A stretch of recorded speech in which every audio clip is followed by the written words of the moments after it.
স্বাস্থ্য খাত সংস্কার নিয়ে আন্দোলনকারীরা যে ৩ দফা দাবি তুলেছে তা যৌক্তিক, তবে তা বাস্তবায়নে দীর্ঘ সময় লাগবে বলে মন্তব্য করেছেন স্বাস্থ্য অধিদপ্তরের মহাপরিচালক অধ্যাপক ডাক্তার আবু জাফর।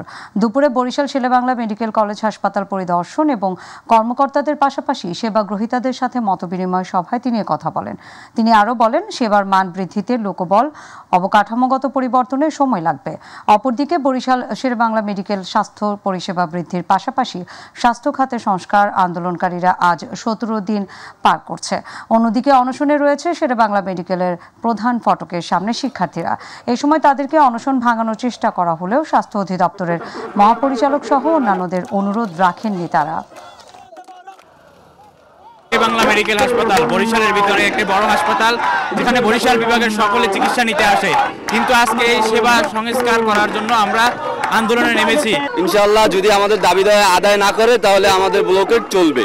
আমরা মহাপরিচালককে চাই না, উপদেষ্টাকে বরিশাল আসতে হবে, তাছাড়া রাজপথ আমরা ছাড়ছি না। স্বাস্থ্য উপদেষ্টা যতক্ষণ না পর্যন্ত এখানে আসবেন এবং সে এই সিন্ডিকেট দেখবেন, যতক্ষণ না পর্যন্ত এই দাবি না মানবেন, এই সিন্ডিকেট না ভাঙবেন, ততক্ষণ পর্যন্ত আমাদের আন্দোলন চলমান থাকবে।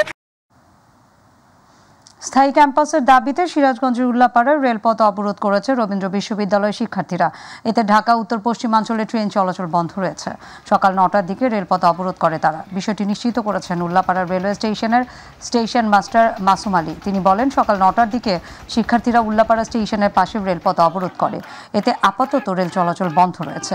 ফলে ঢাকা থেকে ছেড়ে আসা ধূমকেতু এক্সপ্রেস ট্রেনটি উল্লাপাড়ার আগে জামতলী স্টেশনে এবং ঢাকাগামী সুইফট সিটি এক্সপ্রেস ট্রেনটি মোহনপুর স্টেশনে অবস্থান করছে।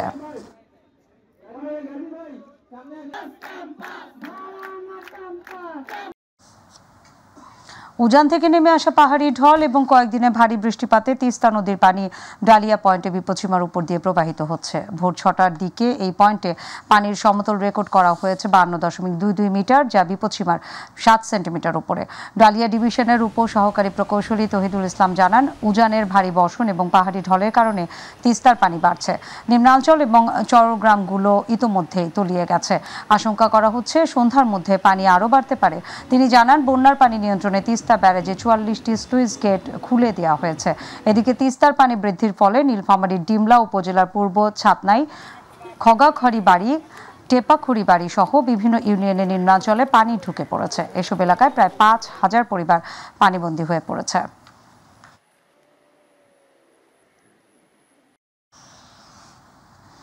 প্রাথমিক এবং গণশিক্ষা মন্ত্রণালয়ের উপদেষ্টা অধ্যাপক ডাক্তার বিধান চন্দ্রন রায় পোদ্দার বলেছেন, শিক্ষার ভিত্তিপ্রস্তরই প্রাথমিক শিক্ষা। তাই এই খাতের ব্যাপক সংস্কার এবং উন্নয়ন কার্যক্রম বাস্তবায়ন করছে অন্তর্বর্তীকালীন সরকার। সকালে কক্সবাজারে প্রাথমিক শিক্ষা অধিদপ্তর এবং জেলা প্রাথমিক শিক্ষা অফিসের ব্যবস্থাপনায় অনুষ্ঠিত প্রাথমিক বিদ্যালয়ের প্রধান শিক্ষকদের দক্ষতা উন্নয়ন বিষয়ক প্রশিক্ষণের উদ্বোধনী অনুষ্ঠানে প্রধান অতিথির বক্তব্যে তিনি কথা বলেন।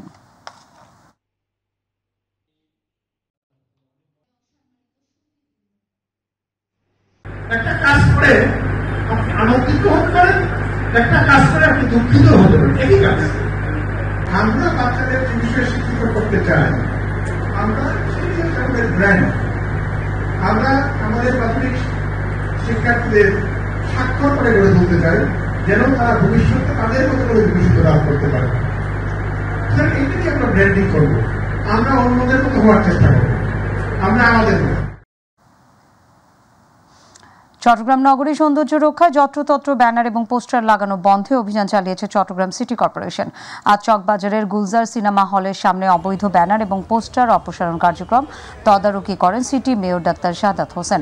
তিনি বলেন, নগরের শৃঙ্খলা এবং সৌন্দর্য বজায় রাখতে এই ধরনের অবৈধ স্থাপনাকে কোনোভাবেই প্রশ্রয় দেওয়া হবে না। এই জন্য নিয়মিত অভিযানের পাশাপাশি প্রয়োজনীয় আইনি ব্যবস্থা নেওয়া হবে।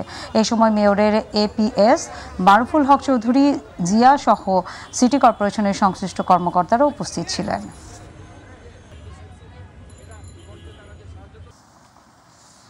রাজধানীর মৌচাকে একটি মেডিকেল কলেজ হাসপাতালে পার্কিংয়ে থাকা গাড়ি থেকে উদ্ধার হওয়া নিহত ২ জনের বাড়ি নোয়াখালীর চাটখিল উপজেলায়। সেখানে চলছে শোকের মাতম।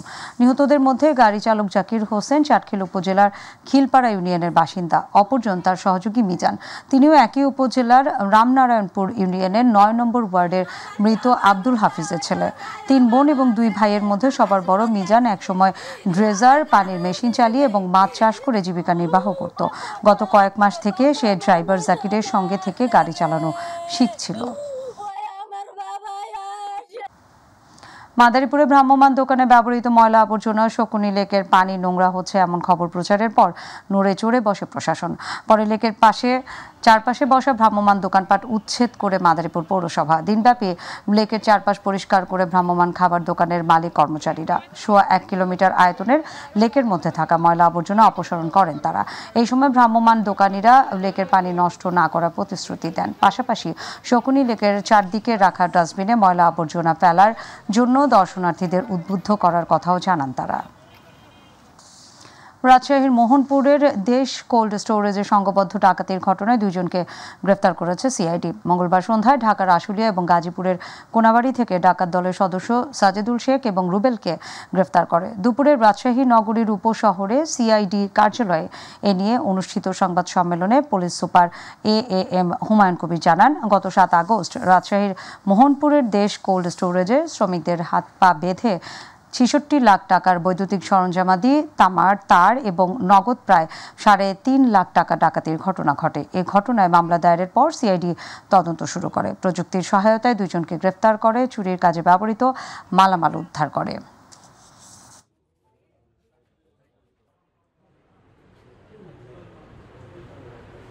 আনুমানিক রাত 1:30 দিকে প্রবেশ করে এবং তারা প্রায় 4টা পর্যন্ত সেখানে ডাকাতি করে। তারা সেখানে প্রবেশ করে প্রথমেই গেটের দারোয়ানদের হাত পা বাঁধে, চোখ বাঁধে এবং তাদেরকে পাশে মোটরসাইকেল গ্যারেজে বেঁধে রেখে দেয়। এরপরে তারা লেবার রুমে প্রবেশ করে এবং উল্লেখ্য যে সেখানে 24 জন টোটাল লেবার ছিল এবং তারা এই 24 জন লেবারকেই হাত পা বেঁধে দেশীয় অস্ত্রের ভয় দেখিয়ে তারা জিম্মি করে রাখে। স্বাধীনতা পদকপ্রাপ্ত বরেণ্য বুদ্ধিজীবী, প্রাবন্ধিক এবং শিক্ষাবিদ অধ্যাপক যতীন সরকার আর নেই। দুপুর 2:45 ময়মনসিংহ মেডিকেল কলেজ হাসপাতালে চিকিৎসাধীন অবস্থায় শেষ নিঃশ্বাস ত্যাগ করেছেন তিনি। মৃত্যুকালে তার বয়স হয়েছিল 90 বছর। বেশ কয়েক মাস ধরেই তিনি বার্ধক্যজনিত সমস্যায় ভুগছিলেন। এছাড়া তিনি দীর্ঘদিন ধরে পলিআর্থ্রাইটিসে ভুগছিলেন। কয়েক মাস আগে বেশ কিছু কারণে তার শরীরে অস্ত্রোপচারও করা হয়। এরপর কিছুটা সুস্থ হলে নেত্রকোনায় নিজ বাড়িতে বসবাস করছিলেন।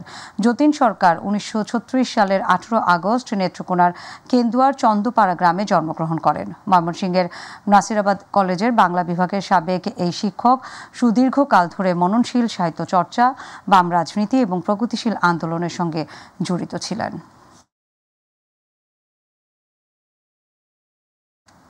নানা অনিয়মে জর্জরিত দিনাজপুরের পার্বতীপুর উপজেলা স্বাস্থ্য কমপ্লেক্স। ওষুধ কোম্পানির প্রতিনিধিদের লাগামহীন দৌরাত্ম্য, টিকিট বিক্রয়ে অতিরিক্ত অর্থ আদায় ছাড়াও নানা অনিয়ম যেন নিয়মে পরিণত হয়েছে এই হাসপাতালে।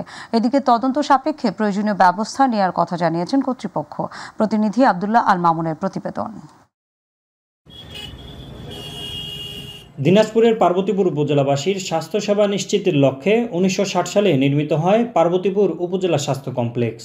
নানা অনিয়মে জর্জরিত 50 শয্যার এ হাসপাতালে প্রকোপ আকার ধারণ করেছে ওষুধ কোম্পানির প্রতিনিধিদের লাগামহীন দৌরাত্ম্য ও টিকিট বিক্রয়ে সরকার নির্ধারিত মূল্যের চেয়ে অতিরিক্ত অর্থ আদায়। সেই সাথে নৈশ প্রহরী থাকার পরও বিভিন্ন ওয়ার্ড থেকে প্রতিনিয়তই বিভিন্ন মালামাল চুরির ঘটনায় প্রশ্নবিদ্ধ হাসপাতালের নিরাপত্তা ব্যবস্থা।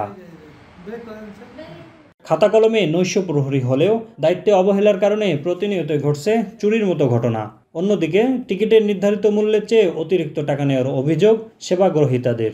টিকিটের মূল্য 3 টাকা ছিল, এখন 5 টাকা হয়ে গেছে। 10 টাকা দিছি, 3 টাকা ফেরত পাচ্ছি। ওই 5 টাকাই নেয় বা খারাপ বুঝিনি। একটা টিকিট কাটলেও 10 টাকা, 3টা টিকিট কাটলেও 10 টাকা।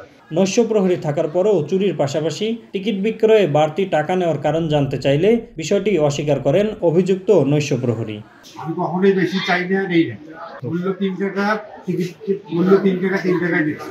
ফার্মাসিউটিক্যালস কোম্পানির প্রতিনিধিরা আর সরাসরি হাসপাতালে ডাক্তারদের সাথে দেখা করতে পারবেন না। স্বাস্থ্য বিষয়ক সংস্কার কমিশনের প্রতিবেদনের বরাত দিয়ে প্রধান উপদেষ্টার প্রেস সচিব আবুল কালাম আজাদ মজুমদারের এমন ঘোষণার পরও হাসপাতালে গেলে কোম্পানির প্রতিনিধিদের লাগামহীন দৌরাত্ম্যের কারণ জানতে চাইলে মাইটিভির ক্যামেরা ছিনিয়ে নেওয়ার অপচেষ্টা চালায় সংশ্লিষ্টরা। ফার্মাসিউটিক্যালস কোম্পানিগুলো শুধুমাত্র ডাক্তারদের ইমেইল অথবা ডাকযোগের মাধ্যমে তাদের পণ্য সম্পর্কিত তথ্য পাঠাতে পারবে। প্রতিনিধিরা সরাসরি সাক্ষাতের মাধ্যমে দৈনন্দিন প্রোডাক্ট প্রদর্শন করতে পারবেন না। সরকারি হাসপাতালে আপনি আসতে পারেন, আমি আসতে পারবো না? আপনি বলেন, আপনি এখানে হাত দিচ্ছেন কেন? আপনি মাইক্রোফোনে হাত দিলেন কেন? ক্যামেরাটা বন্ধ করেন। এদিকে অভিযুক্তদের বিরুদ্ধে ব্যবস্থা নেওয়ার কথা জানিয়েছেন উপজেলা স্বাস্থ্য ও পরিবার পরিকল্পনা কর্মকর্তা। আমরা সকলকে উৎসাহিত করি যেটা টিকিটের নির্ধারিত মূল্য সেটা নেওয়ার জন্য, এবং এরপরেও যদি কারো উপরে এরকম ভাবে জোর করে টাকা নেওয়া হয় আমি মাঝে মাঝে খোঁজ দিই, আমার কাছে সরাসরি অভিযোগ করার জন্য আমি নির্দেশনা দিয়েছি। তবে বিষয়টি অবগত নন উল্লেখ করে জনবল সংকটকে দায়ী করে সংশ্লিষ্ট কর্তৃপক্ষ। সেই সাথে ঘটনা তদন্তপূর্বক প্রয়োজনীয় ব্যবস্থা নেওয়া হবে বলে উল্লেখ করেন এই কর্মকর্তা। এরকম আমার কাছে এখন পর্যন্ত কেউ বলেনি, যেহেতু এই মুহূর্তে আমরা জনগণ নিয়োগ দিতে পারছি না। এই বিষয়গুলো বললেন, এগুলো আমি দেখব। আব্দুল্লাহ মামুন, মাই টিভি, পার্বতীপুর। দর্শক, এবার আমাদের কৃষি।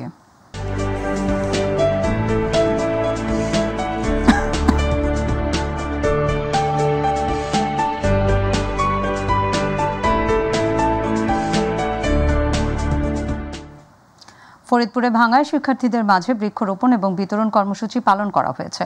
সকালে উপজেলার আজিমনগর ইউনিয়নের পশ্চিম পাতরাইল সরকারি প্রাথমিক বিদ্যালয় মাঠে স্বেচ্ছাসেবী সংগঠনের আয়োজনে বৃক্ষরোপণ এবং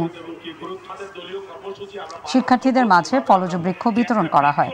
এ সময় লায়ন খন্দকার মিজানুর রহমানের সভাপতিত্বে আয়োজিত অনুষ্ঠানে প্রধান অতিথি থেকে বৃক্ষরোপণ কর্মসূচির উদ্বোধন করেন উপজেলা নির্বাহী কর্মকর্তা মিজানুর রহমান। অনুষ্ঠানে সংগঠনের সাধারণ সম্পাদক গোলাম মর্তুজা খান অনুষ্ঠানে বিশেষ শুভেচ্ছা বক্তব্য রাখেন বিএনপি কেন্দ্রীয় কৃষক দলের সাধারণ সম্পাদক শহীদুল ইসলাম খান বাবু।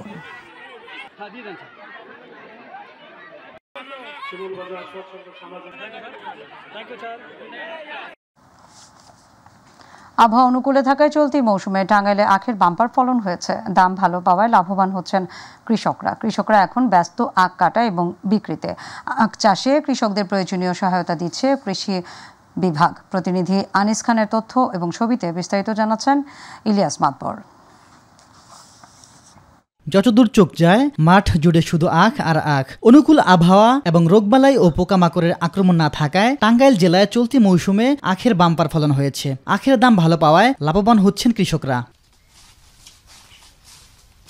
কৃষকরা জানান, সরকারিভাবে সহায়তা করা হলে আগামীতে আখের আবাদ আরো কয়েক গুণ বৃদ্ধি পাবে। ভালো ফলন হয়েছে, পোকামাকড় নাই। 25, 26, 30, 20 আমরা আবাদ করি, পাইকাররা খেতে নিয়ে যায়। পাইকাররা নিয়ে যায়, এখনো পর্যন্ত আসে নাই, কম আসতেছে, আসবো আর কি ইনশাল্লাহ। সামনে ওই সপ্তাহের পর থেকে শুরু হবো। বাইরে ওষুধটা ঠিক মতো দিলে আমরা আবাদটা করে জুত পাই। ঈশ্বর দিস হলো কুশাল রং বেলাসি, তারপরে মিষ্টি দানা সাদাটা আল্লাহ গেলে খুব ভালো হয়েছে। প্রথমে ক্ষতি হয়েছিল, এখন বর্তমান ভালো, পোকামাকড় নাই। কৃষি অফিস থেকে আমাদের যথেষ্ট সহযোগিতা করে, এমনকি তারা দেখতে পাওয়া হয়। তথ্যমতে এবছর জেলায় আখের আবাদ করা হয়েছে 451 হেক্টর জমিতে। চাষ ও ফলন বৃদ্ধি করতে কৃষি বিভাগ প্রয়োজনীয় সহায়তা করে যাচ্ছে। প্রতি কৃষকের আগ্রহ, যারা বিশেষ করে এই ব্যবসাটা বা এই চাষটা যারা অভিজ্ঞ এবং এটাতে তারা বেনিফিট হয়েছে, তো সেক্ষেত্রে আমরা এই সমস্ত কৃষকদেরকে উৎসাহিত করার জন্য আমরা উন্নত মানের যে জাতগুলো আছে আমাদের ঈশ্বরদীর থেকে, সেই জাতগুলো ইকো গবেষণা ইনস্টিটিউট, তার মধ্যে আমরা কিছু চারা তাদেরকে বিনামূল্যে আমরা বিতরণ করি। এবং পাশাপাশি বছর একটা নির্দিষ্ট সময়ে এই সমস্ত কৃষকদেরকে এবং মাঠ পর্যায়ে আমাদের উপসহকারী কৃষি অফিসার আছে, তাদেরকে আমরা ঈশ্বর গবেষণা ইনস্টিটিউটের মাধ্যমে আমরা কিছু প্রশিক্ষণের ব্যবস্থা করি। টাঙ্গাইল জেলা বা এর আশপাশে চিনিকল নির্মাণ করা হলে আখের চাষ বৃদ্ধি পাবে আরও কয়েক গুণ, এমনটাই মনে করছেন সংশ্লিষ্টরা। ইলিয়াস মাতবর, মাই টিভি। নেত্রকোনায় আটপাড়ায় ভিজিএফ এর চাল নিতে আসা এক কিশোরকে লাঠি দিয়ে পিটিয়ে আহত করার অভিযোগ উঠেছে উপজেলা নির্বাহী কর্মকর্তা রুয়েল সাংমার বিরুদ্ধে। ইতিমধ্যে এই ঘটনায় একটি ভিডিও সামাজিক যোগাযোগ মাধ্যমে ভাইরাল হয়েছে। ভিডিওতে দেখা যায় আটপাড়ার ইউএনও রুয়েল সাংমা একটি লাঠি দিয়ে বেধড়ক মারধর করছেন এক কিশোরকে। এক পর্যায়ে তিনি ক্লান্ত হয়ে মাটিতে পড়ে যান। সেখানে থাকা অন্য সরকারি কর্মকর্তারাও তাকে আটকে রাখতে পারেননি। তিনি কারো কথা না শুনে পিটিয়ে আহত করেন কিশোর। গত 24 মার্চ ভিজিএফ চাল বিতরণের সময় আটপাড়া উপজেলার বানিয়াজান ইউনিয়ন পরিষদের ভেতরে এই ঘটনা ঘটে। ভিজিএফ চাল বিতরণের সময় উপজেলার বিষ্ণুপুর গ্রামের হতদরিদ্র শহীদ মিয়ার ছেলে দুর্জয় ভিড়ের মধ্যে চাল আনতে গেলে ইউএনওর শরীরের সঙ্গে ধাক্কা লাগে ওই কিশোরের। এই অপরাধে তাকে প্রথমে জনসম্মুখে চড় থাপ্পড় দেন এবং পরে পরিষদের ভেতরেই আনসার সদস্যদের কাছ থেকে লাঠি নিয়ে নিজেই দুর্জয়কে বেধড়ক পেটাতে থাকেন। এই ঘটনায় ভুক্তভোগী জেলা প্রশাসকের বরাবর লিখিত অভিযোগ দায়ের করেন। আমাকে লাঠি চালা করছে, অনেক মারধর করছে। পরে তার সাথে কয়েকজন কর্মকর্তা ছিল, তারা বলছে যে আমি তাকে পাও ধরার জন্য, তারপর পাওটাও ধরছি, মাপসাপ চাইছি। ঘরের ভিতরে নিয়ে রুলটা ধুইয়া পরে মনে হয় ইচ্ছা মতন বেরিয়েছে, 2-3 বার গেছি, জানার পরে দর খুললে দেয় না। ছেলেটা মারছে, আমরা শুনছি, বাস্তব দেখছি না, ভিডিও দেখছি, আমরা বিচার চাই। খুলনা সাতক্ষীরা মহাসড়কে একটি রোগীবাহী অ্যাম্বুলেন্স খাদে পড়ে ময়না নামের এক নারী নিহত হয়েছেন। সকালে ডুমুরিয়া উপজেলার নতুন রাস্তায় এই দুর্ঘটনা ঘটে। Chuknagar highway police inspector Fazlul Karim জানান, সংবাদ শুনে তারা ঘটনাস্থলে গিয়ে সকলকে উদ্ধার করে। অ্যাম্বুলেন্সে থাকা আরিফ মোল্লার স্ত্রী ময়না মারা যায়। বাকিদের ডুমুরিয়া হাসপাতালে নেওয়া হয়েছে। প্রয়োজনীয় আইনানুগ ব্যবস্থা গ্রহণ শেষে মরদেহ পরিবারের কাছে হস্তান্তর করা হবে। চালক ঘটনার পর থেকে পলাতক রয়েছে। চাঁদপুরের মতলব উত্তর উপজেলার অটোরিকশা চালক মিজানুর রহমান অভিকে কুপিয়ে এবং গুলি করে হত্যা করেছে দুর্বৃত্তরা। ভোরে উপজেলার একলাসপুর ইউনিয়নের হাসিমপুর বকুলতলা এলাকা থেকে পা বাঁধা অবস্থায় নিহতদের মরদেহ উদ্ধার করেছে পুলিশ।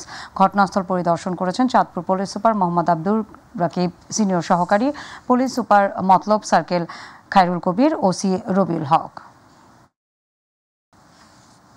যশোরের রেজাউল ইসলাম নামে এক ব্যক্তিকে বাড়ি থেকে ডেকে নিয়ে গলা কেটে হত্যা করেছে সন্ত্রাসীরা। মঙ্গলবার সদর উপজেলার কাশিমপুর ইউনিয়নের দৌলতদিহি গ্রামে এই ঘটনাটি ঘটে।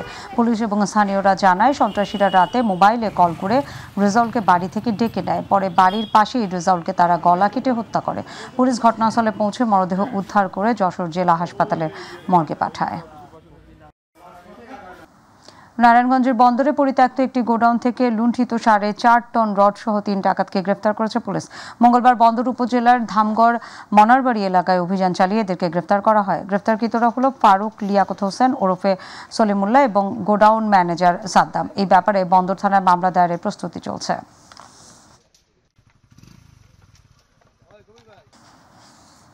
বরগুনায় ট্রেইনি রিক্রুট কনস্টেবল নিয়োগকে শতভাগ স্বচ্ছ এবং নিরপেক্ষ করার লক্ষ্যে বরগুনা জেলা পুলিশের উদ্যোগে সতর্কীকরণ লিফলেট বিতরণ করা হয়েছে। আজ বরগুনা জেলার সুযোগ্য পুলিশ সুপার ইব্রাহিম খলিলের নেতৃত্বে সদর উপজেলার বিভিন্ন গুরুত্বপূর্ণ স্থানে এসব লিফলেট বিতরণ করা হয়। লিফলেট বিতরণের সময় পুলিশ সুপার জনসাধারণকে আশ্বস্ত করেন যে নিয়োগ প্রক্রিয়ায় কোনো ধরনের অনিয়ম, দালাল চক্রের প্রভাব বা প্রতারণা বরদাস্ত করা হবে না। ঝিনাইদহে জুলাই গণঅভ্যুত্থানে ছাত্র সমাজের ভূমিকা শীর্ষক আলোচনা সভা এবং রচনা প্রতিযোগিতা অনুষ্ঠিত হয়েছে। দুপুরে ঝিনাইদহের কাঞ্চননগর মডেল স্কুল অ্যান্ড কলেজে এই অনুষ্ঠানের আয়োজন করে দুদক সমন্বিত জেলা কার্যালয় এবং জেলা দুর্নীতি প্রতিরোধ কমিটি। অনুষ্ঠানে দুদকের সহকারী পরিচালক বজলুর রহমান, দুপ্রকার জেলা কমিটির সাবেক সাধারণ সম্পাদক NM শাহজালাল, সহ সভাপতি আমিরুর রহমান টুকু সহ অন্যান্যরা বক্তব্য রাখেন। অনুষ্ঠানে আলোচনা সভা শেষে রচনা প্রতিযোগিতা অংশ নেওয়া বিজয়ীদের মাঝে পুরস্কার এবং শিক্ষা উপকরণ বিতরণ করা হয়। লক্ষ্মীপুরে জাতীয় এবং আন্তর্জাতিক যুব দিবস উদযাপিত হয়েছে। মঙ্গলবার জেলা প্রশাসন এবং যুব উন্নয়ন অধিদপ্তরের যৌথ আয়োজনে দিবসটি উদযাপন করা হয়। জেলা প্রশাসকের কার্যালয় প্রাঙ্গণে বেলুন উড়িয়ে দিবসটি সূচনা করেন জেলা প্রশাসক রাজীব কুমার সরকার। পরে বর্ণাঢ্য র্যালি বের হয়ে শহরের ইলিশ চত্বর প্রদক্ষিণ শেষে একই স্থানে গিয়ে শেষ হয়। এই সময় কালেক্টরেট প্রাঙ্গণে বৃক্ষরোপণ করা হয়। পরে জেলা প্রশাসকের হলরুমে আলোচনা সভা অনুষ্ঠিত হয়। এতে অতিরিক্ত জেলা প্রশাসক সম্রাট কিশোর সভাপতিত্বে বক্তব্য রাখেন অতিরিক্ত পুলিশ সুপার হোসাইন মোহাম্মদ রায়হান কাজেমি, যুব উন্নয়ন অধিদপ্তরের উপপরিচালক হুমায়ুন কবির। সভার শুরুতে যুবকদের শপথ পাঠ করান প্রধান অতিথি। গাইবান্ধার সাদুল্লাপুরে জাতীয় এবং আন্তর্জাতিক যুব দিবস পালিত হয়েছে। মঙ্গলবার উপজেলা প্রশাসন এবং যুব উন্নয়ন অধিদপ্তরের যৌথ আয়োজিত এক অনুষ্ঠানে আলোচনা সভা এবং যুবকদের মাঝে যুব ঋণের চেক তুলে দেওয়া হয়। এ সময় যুব উন্নয়ন কর্মকর্তা আব্দুল ওয়াহাবের সভাপতিত্বে ও সহকারী যুব উন্নয়ন কর্মকর্তা মোশরেফা খাতুনের সঞ্চালনায় বক্তব্য রাখেন উপজেলা নির্বাহী কর্মকর্তা কাজী মোহাম্মদ অনিক ইসলাম, সহকারী যুব উন্নয়ন কর্মকর্তা AKM শাফকুরদৌলা, প্রেস ক্লাব সাদুল্লাপুরের সভাপতি নিয়ামুল আহসান পামেল সহ আরো অনেকে।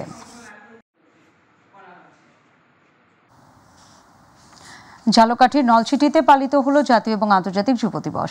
সকালে উপজেলা পরিষদ মিলনায়তনে উপজেলা প্রশাসন এবং উপজেলা যুব উন্নয়নের আয়োজনে র্যালি এবং আলোচনা সভা অনুষ্ঠিত হয়। উপজেলা যুব উন্নয়ন কর্মকর্তা এনামুল হকের সভাপতিত্বে অনুষ্ঠানে প্রধান অতিথি ছিলেন উপজেলা নির্বাহী কর্মকর্তা ফারহানা ইয়াসমিন। সভায় উপজেলা বিএনপি সাধারণ সম্পাদক সেলিম গাজী, উপজেলার সহকারী কমিশনার নুসরাত জাহান, উপজেলা মহিলা বিষয়ক কর্মকর্তা সহ আরও অনেকেই উপস্থিত ছিলেন। বরিশালে গৌর নদীতে সন্ত্রাস এবং জঙ্গিবাদ প্রতিরোধ শীর্ষক আলোচনা সভা এবং জাকাত ফান্ডের অর্থায়নে প্রশিক্ষণপ্রাপ্ত 18 জন অসহায় দুস্থ মহিলাদের মাঝে সেলাই মেশিন বিতরণ করা হয়েছে। গৌর নদী ইসলামিক মিশন এবং ফাউন্ডেশনের আয়োজনে সকালে ইসলামিক মিশনের মিলনায়তনে সিনিয়র মেডিকেল অফিসার এবং মিশন প্রধান ডাক্তার মশিউর রহমানের সভাপতিত্বে আলোচনা সভার প্রধান অতিথি ছিলেন উপজেলা নির্বাহী অফিসার এবং পৌর প্রশাসক রিফাত আরা মৌরি।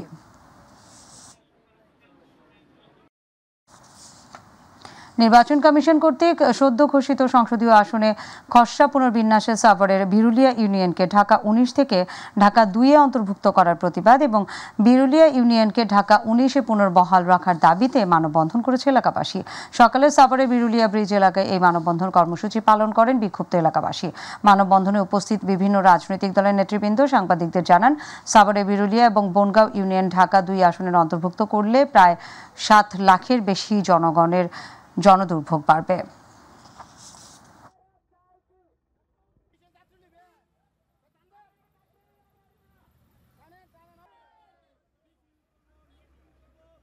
সাভার 19-এ আমরা থাকবো। যদি আমার সাভার 19-এ যদি আমাদেরকে না রাখে তাহলে আমাদের খুব কষ্ট হবে। কেরানীগঞ্জের দূরত্ব 32 থেকে 33 কিলোমিটার, যাতায়াতের অবস্থা, ভৌগোলিক অবস্থান এবং এটা কোনো ক্রমেই এটা কেরানীগঞ্জ 2-এর সাথে পড়ে না। পৌঁছা দিতে চাই যে আমাদের বিরুদ্ধে একটাই দাবি, ঢাকা 19-এর সাথে আমরা বিরুদ্ধে জনগণ থাকতে চাই। টাইফয়েড রোগ প্রতিরোধে উপজেলা পর্যায়ে শিক্ষক এবং কমিউনিটি নেতাদের সম্পৃক্ত করতে সাতক্ষীরায় টাইফয়েড কনজুগেট ভ্যাকসিন টিকাদান প্রচারণা উপলক্ষে প্রশিক্ষণ কর্মশালা হয়েছে। সকালে সদর উপজেলা স্বাস্থ্য এবং পরিবার পরিকল্পনা কার্যালয়ে প্রশিক্ষণ অনুষ্ঠিত হয়। সদর উপজেলা স্বাস্থ্য এবং পরিবার পরিকল্পনা কর্মকর্তা ডাক্তার ফরহাদ জামিলের সভাপতিত্বে কর্মশালায় প্রধান অতিথি ছিলেন সদর উপজেলা নির্বাহী কর্মকর্তা সোয়াইব আহমেদ। বিশেষ অতিথি ছিলেন সদর উপজেলা প্রাথমিক শিক্ষা কর্মকর্তা নারায়ণ চন্দ্র মণ্ডল, বিশ্ব স্বাস্থ্য সংস্থার খুলনা বিভাগের সমন্বয়কারী ডাক্তার আরিফুল ইসলাম এবং সাতক্ষীরা সিভিল সার্জন অফিসের SIMO ডাক্তার রাশেদ উদ্দিন মৃধা। ব্রাহ্মণবাড়িয়ায় শিক্ষার মান উন্নয়নে অভিভাবকদের ভূমিকা এবং সাধারণ এবং ইসলামী শিক্ষার সমন্বয়ে শিক্ষা ব্যবস্থার গুরুত্ব শীর্ষক আলোচনা সভা হয়েছে। সভায় প্রধান অতিথি ছিলেন সদর উপজেলা নির্বাহী কর্মকর্তা সিফাত ইশতিয়াক ভূঁইয়া।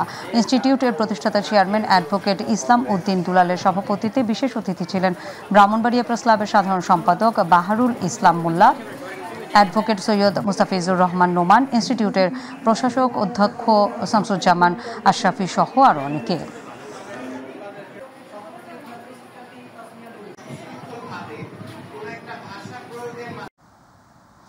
গাজীপুরের সাংবাদিক আসাদুজ্জামান তুহিনকে নৃশংসভাবে হত্যার প্রতিবাদে মানববন্ধন এবং প্রতিবাদ সভা করেছে ব্রাহ্মণবাড়িয়া কসবা প্রেস ক্লাব। কসবা স্বাধীনতা চত্বরে এই কর্মসূচি পালন করা হয়। কসবা প্রেস ক্লাবের সভাপতি আবুল খায়ের স্বপনের সভাপতিত্বে ও সাধারণ সম্পাদক লোকমান হোসেন পলার সঞ্চালনায় বক্তব্য রাখেন প্রেস ক্লাবের নেতৃবৃন্দ, মাইটিভি কসবা প্রতিনিধি আলমগীর হোসেন, কসবা উপজেলা ছাত্র প্রতিনিধি HM হাসান মাহমুদ সহ আরও অনেকে।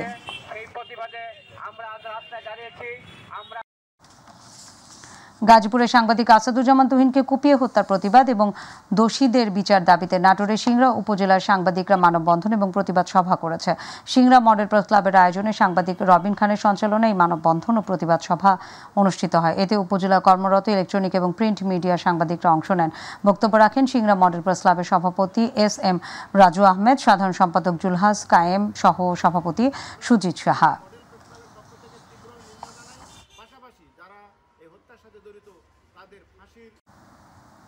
দিনাজপুর সহ সারা দেশে চুরি, চাঁদাবাজি, ঘুষ, দুর্নীতি, হত্যা, সন্ত্রাস, ভূমিগ্রাস এবং অবৈধ বালু উত্তোলনের প্রতিবাদে পদযাত্রা হয়েছে। মঙ্গলবার শহরের উপশহর থেকে জেলা প্রশাসক কার্যালয় পর্যন্ত পদযাত্রা হয়। কমিউনিটি ডেভেলপমেন্ট অ্যাসোসিয়েশনের সহযোগিতায় জেলা ভূমিহীন সমন্বয় পরিষদের আয়োজনে শতাধিক নারী পুরুষ অংশ নেয়। বক্তব্য রাখেন জেলা ভূমিহীন সমন্বয় পরিষদ সংগঠনের সভা প্রধান লুৎফর রহমান, উপজেলা ভূমিহীন সমন্বয় পরিষদ জনসংগঠনের সভা প্রধান মোহাম্মদ ফয়জুর রহমান সহ আরও অনেকে। মোটরযান আইন 2018 বাতিল সহ 8 দফা দাবিতে চট্টগ্রামে মানববন্ধন করেছে মহানগর পুরাতন গাড়ি ব্যবসায়ী বহুমুখী সমবায় সমিতি লিমিটেড। চট্টগ্রাম প্রেস ক্লাব চত্বরে আয়োজিত মানববন্ধনে সমিতির সভাপতি মোহাম্মদ জাহাঙ্গীর আলম চৌধুরীর সভাপতিত্বে এতে বক্তব্য দেন সাধারণ সম্পাদক মোহাম্মদ আলী, মোহাম্মদ আমানত উল্লাহ এবং মোহাম্মদ ইলিয়াস সহ অনেকে।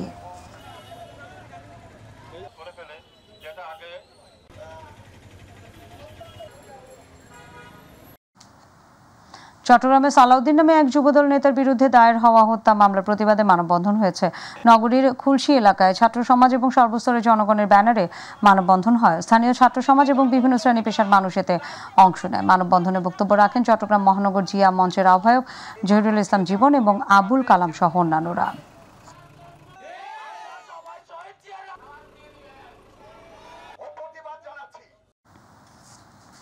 চট্টগ্রামের সন্দ্বীপে সাবেক রাষ্ট্রপতি জিয়াউর রহমান এবং বেগম খালেদা জিয়ার ছোট ছেলে মরহুম আরাফাত রহমান কোকোর 56তম জন্মবার্ষিকী উপলক্ষে দোয়া এবং আলোচনা সভা হয়েছে। উপজেলা বিএনপি কার্যালয়ে কেন্দ্রীয় ছাত্রদলের সাবেক সহ সম্পাদক রফি উদ্দিন ফয়সালের উদ্যোগে আয়োজিত অনুষ্ঠানে সভাপতিত্ব করেন গাছুয়া ইউনিয়ন বিএনপির সভাপতি আব্দুর রহিম। অনুষ্ঠানে বিএনপি এবং সহযোগী সংগঠনের বিভিন্ন নেতারা উপস্থিত ছিলেন।